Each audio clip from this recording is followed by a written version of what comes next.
प्रवृत्ति, निवृत्ति। प्रवृत्ति किसी कर्म के करने को कहते हैं, ना करने को निवृत्ति कहते हैं।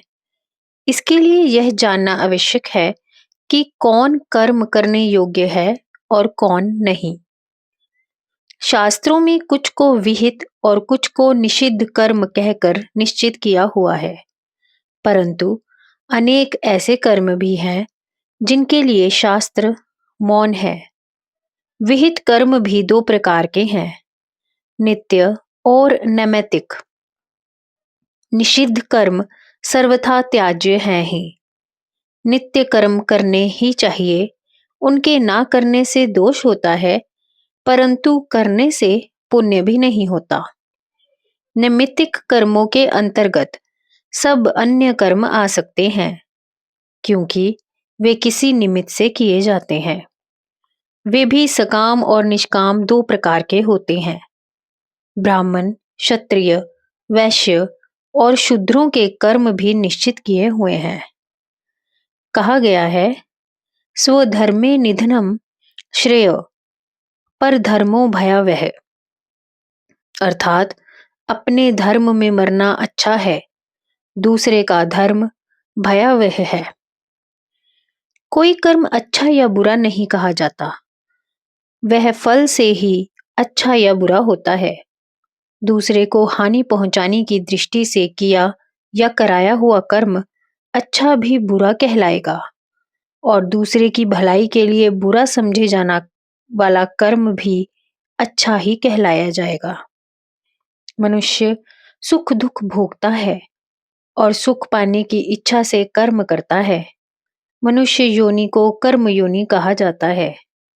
अन्य सब स्थावर जंगम योनियों को भोग योनि कहा गया है। इसका अभिप्राय यह है कि जीव को मनुष्य योनि में कर्म करने का अवसर मिलता है। अन्य योनियां उसके किए कर्मों के फलस्वरूप भोग स्थान मात्र हैं। योग दर्शन के अनुसार जातिर आयु भोगा, जन्म, आयु और भोग कर्माशय के विपाक स्वरूप होते हैं। कर्माशय पाप पुण्यमय होता है और राग द्वेष से उत्पन्न काम, क्रोध, लोभ, मोह उसके कारण है। अविद्या से उत्पन्न अहंकार, राग, द्वेष और भय कर्म करने की प्रेरणा देते हैं। कर्म शुभ, अशुभ और मिश्रित तीन प्रकार के होते हैं। सुख दुख रूपी भोग उनका फल विपाक है और उनके संस्कारों का संग्रहात्मक आशय होता है। संस्कार आशय में से जो कर्म फल देना आरंभ कर देते हैं, वे प्रारब्ध और शेष संचित कहलाते हैं। प्रारब्ध का फल जन्म, भोग और भोगने के लिए आयु है, जिसका सदा सब अनुभव करते हैं। जब तक मूल यानी जड़ों को नहीं काटा जाएगा, ऐसे वृक्ष वैसे ही फलता रहेगा। क्रोध, लोभ, मोह साथियों सहित अभिमान के त्याग से काम अर्थात फल की इच्छा के बंधन से छूटा जा सकता है। इसीलिए काम्य कर्मों का न्यास और सब कर्मों के फल का त्याग किया जाना कहा गया है। कर्म करने की काम रूपी प्रवृत्ति, जिसे कर्म निष्ठा भी कहते हैं, छोड़नी चाहिए। काम्य कर्म ना किए जाएं, शेष यज्ञ रूपी कर्तव्य कर्म नहीं छोड़े जाते। उनके फल के त्याग की निष्ठा ही निवृत्ति कहलाती है। यही प्रवृत्ति में निवृत्ति का स्वरूप है। जैसे पानी की सहायता से तैरना सीखा जाता है, वैसे ही प्रवृत्ति में रहकर उसकी सहायता से निवृत्ति सीखी जाती है। जब शुभ कर्मों का फल ईश्वर अर्पण कर दिया जाता है, तब उस शुभ कर्म का अंग बनकर यदि कोई पाप कर्म भी आ जाता है, तो उसे भी ईश्वर क्षमा कर देते हैं। ज्ञान के उदय होने पर संचित सहित पूरा कर्माशय ज्ञानाग्नि में भस्म हो जाता है। ज्ञान, भक्ति और योग श्रुति वचन है, हृदा से भक्ति, मनीषा से ज्ञान और मनसा से योग, तीनों की यू पद अनिवार्यता कही गई है। भगवत प्राप्ति के लिए तीनों में से कोई भी अकेला साधन अपूर्ण और एकांगी है। भक्त और ज्ञान दोनों की आधार भूमि योग है। ध्यान एवं निधि ध्यासन दोनों योग के ही रूप हैं। मन की समाहित अवस्था को ही योग संस्थिति कहा गया है।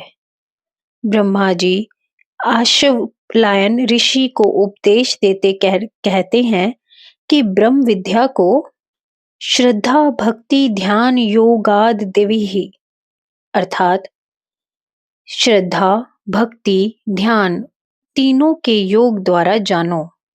यहाँ ध्यान को भक्ति का उत्तर रूप और श्रद्धा को पूर्व रूप माना गया है। भक्ति के बिना ध्यान योग मनुष्य को भगवत अभिमुख ना करके केवल सांसारिक सिद्धि ही प्राप्त करा सकता है। इसीलिए वह भक्ति का अंग होना चाहिए। भक्ति के परा और अपरा दो भेद कहे गए हैं। गीता की मत अनुसार ज्ञान का आधार पराभक्ति है। कहा गया है, अभिज्ञान का अर्थ पहचानना है। इसीलिए भगवान का तात्विक स्वरूप पराभक्ति के द्वारा पहचाना जा सकता है। पहचान पूर्व परिचय की अपेक्षा रखती है। अपने आप को कौन नहीं जानता, परंतु देहात्म बुद्धि उसे अपने वास्तविक स्वरूप के ज्ञान से वंचित रखती है, जो ब्रह्मा अथवा परमात्मा है। जीव ईश्वर का सनातन अंश होने के कारण अंशी को सदा जानता है, परंतु उसे तात्विक ज्ञान पराभक्ति से होता है। योग उसकी स्वरूप में स्थिति कराता है। तदा द्रष्टुः स्वरूपे व्यवस्थानम, और पराभक्ति पहचान कराती है। योग दर्शन का ईश्वर प्राणिधान भी भक्ति का ही एक रूप है। प्राणिधान के दो स्तर हैं, प्रत्यक्ष चेतनाधिगम के पूर्व और पश्चात। ज्ञान के भी दो भेद हैं, परोक्ष और अपरोक्ष।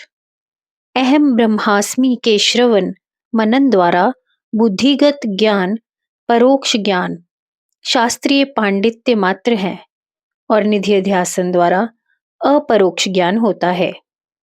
निधिध्यासन का अर्थ स्थिर आत्म संस्थिति रूप तैल धारवत एकतान ध्यान है, जिसे नारद जी और शांडिल्य ऋषि दोनों ने भक्ति कहा है। यज्ञात्वा मतो भवति स्तब्धो भवति आत्मरामो भवति।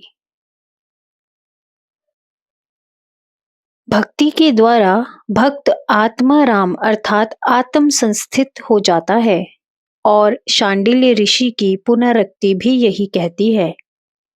भगवत संस्थिति को वे पुनरुक्ति पर अनुरुक्ति कहते हैं।